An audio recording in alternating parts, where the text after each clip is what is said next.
শিক্ষার্থীদেরকে সজাগ করতে চাই যে ২৪-এর চেতনাকে নৎসাৎ করার জন্য একটি অপশক্তি এখনো সচেষ্ট রয়েছে, সেই বিষয়ে সবাইকে সজাগ থাকতে হবে ইনশাআল্লাহ। আপনার যারা ৭১-এর পরাজিত শক্তি তাদের ছবি প্রদর্শনের মাধ্যমে ২৪-এর সাথে মিলিয়ে দুইটিকে একইভাবে উপস্থাপনের অপচেষ্টা করা হয়েছে।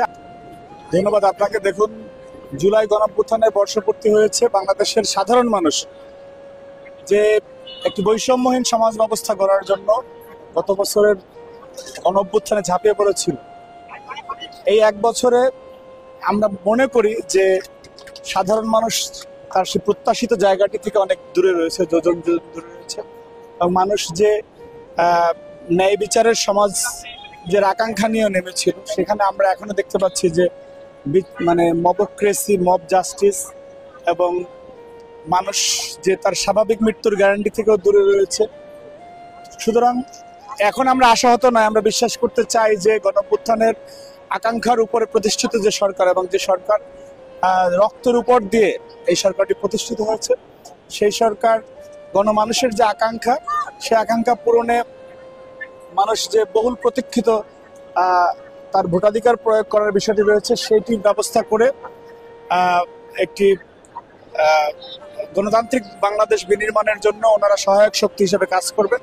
পাশাপাশি আজকের দিনটিতে যদিও আমরা বিজয় উদযাপন করছি, তারপরেও আমাদের মধ্যে একটি শঙ্কা রয়েছে। সেই শঙ্কাটি হচ্ছে, আপনি জানেন যে ৭১ পরবর্তী সময় বাংলাদেশের সার্বভৌমত্ব এবং স্বাধীনতাকে হুমকির মুখে ফেলানোর জন্য অনেক অপশক্তি কাজ করেছে। ঠিক একই মতো আজকে জুলাই অভ্যুত্থান পরবর্তী সময়ে জুলাইয়ের চেতনাকে চেতনার বাণিজ্যে রূপান্তরিত করে জুলাইয়ের যে স্পিরিটটি মানুষের মধ্যে ছিল সেটিকে নষ্ট করার জন্য একটি অভিপ্রায় আপনার একটি অপশক্তি কাজ করেছে। যেই শক্তি কিনা ৭১-এ পরাজিত শক্তি ছিল, তারা আজকে জুলাই ২৪ এবং ৭১-কে এক করে একটি ফায়দা হাসিলের অপচেষ্টা করতেছে, যেটি আমরা গতকালকে ঢাকা বিশ্ববিদ্যালয়ে দেখেছি যে আপনার যারা ৭১-এর পরাজিত শক্তি তাদের ছবি প্রদর্শনের মাধ্যমে ২৪-এর সাথে মিলিয়ে দুইটিকে একইভাবে উপস্থাপনের অপচেষ্টা করা হয়েছে। আমরা স্পষ্ট করে বলতে চাই, ৭১ আমাদের স্বাধীনতা অর্জনের আন্দোলন ছিল, ২৪ সেই স্বাধীনতা রক্ষার আন্দোলন।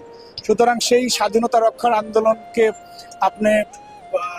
আমরা বিপর্যস্ত হতে বা কারো করায়ত্ত হতে দিব না। যেমন ৭১-কে মুজিববাদী বাকশাল করায়ত্ত করে ফেলেছিল, ঠিক সেই রকম আমরা ২৪-এর যে চেতনাকে আমরা ব্যর্থ হতে দেব না। ২৪-এর চেতনা ছিল একটি বৈষম্যহীন সমাজ এবং যেই ৭১-এর সাম্য, মানবিক মর্যাদা এবং সামাজিক সুশাসনের বাংলাদেশ প্রতিষ্ঠা, সেটি আজকেও আমরা ২৪-এর মাধ্যমে খুঁজে বেড়াচ্ছি। আমরা বিশ্বাস করতে চাই যে সামনে যে গণতান্ত্রিক সরকার আসবে, সেই সরকার আসলে ২৪-এর রক্তকে ধারণ করে সেই অনুযায়ী কাজ করবে এবং সেটি আজকের দিনে আমাদের প্রতিবদ্ধ বিষয়।